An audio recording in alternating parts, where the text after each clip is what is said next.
Aujourd'hui le 14 juin 2026. Première lecture. Vous serez pour moi un royaume de prêtres, une nation sainte. Lecture du livre de l'Exode. En ces jours-là, les fils d'Israël arrivèrent dans le désert du Sinaï. Et ils y établirent leur camp. Juste en face de la montagne. Moïse monta vers Dieu. Le Seigneur l'appela du haut de la montagne. Tu diras à la maison de Jacob. Et tu annonceras aux fils d'Israël. Vous avez vu ce que j'ai fait à l'Égypte? Comment je vous ai porté comme sur les ailes d'un aigle. Et vous ai amené jusqu'à moi. Maintenant donc, si vous écoutez ma voix et gardez mon alliance, vous serez mon domaine particulier parmi tous les peuples. Car toute la terre m'appartient. Mais vous, vous serez pour moi un royaume de prêtres. Une nation sainte. Parole du Seigneur. Nous rendons grâce à Dieu. Psaume. Il nous a fait, et nous sommes à lui. Nous, son peuple, son troupeau. Acclamez le Seigneur, terre entière. Servez le Seigneur dans l'allégresse. Venez à lui avec des chants de joie. Reconnaissez que le Seigneur est Dieu. Il nous a fait, et nous sommes à lui.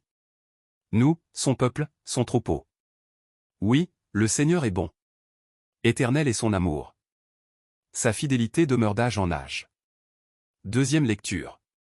Si nous avons été réconciliés par la mort du Fils, à plus forte raison serons-nous sauvés en recevant sa vie. Lecture de la lettre de saint Paul apôtre aux Romains.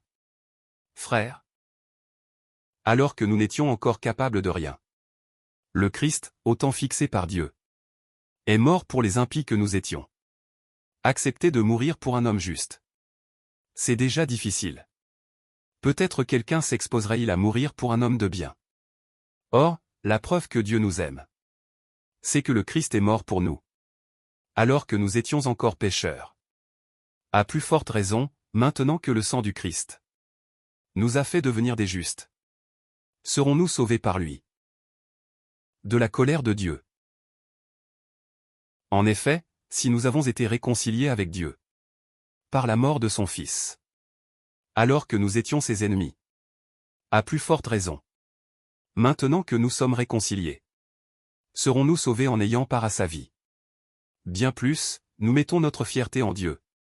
Par notre Seigneur Jésus-Christ, par qui, maintenant, nous avons reçu la réconciliation. Parole du Seigneur. Nous rendons grâce à Dieu.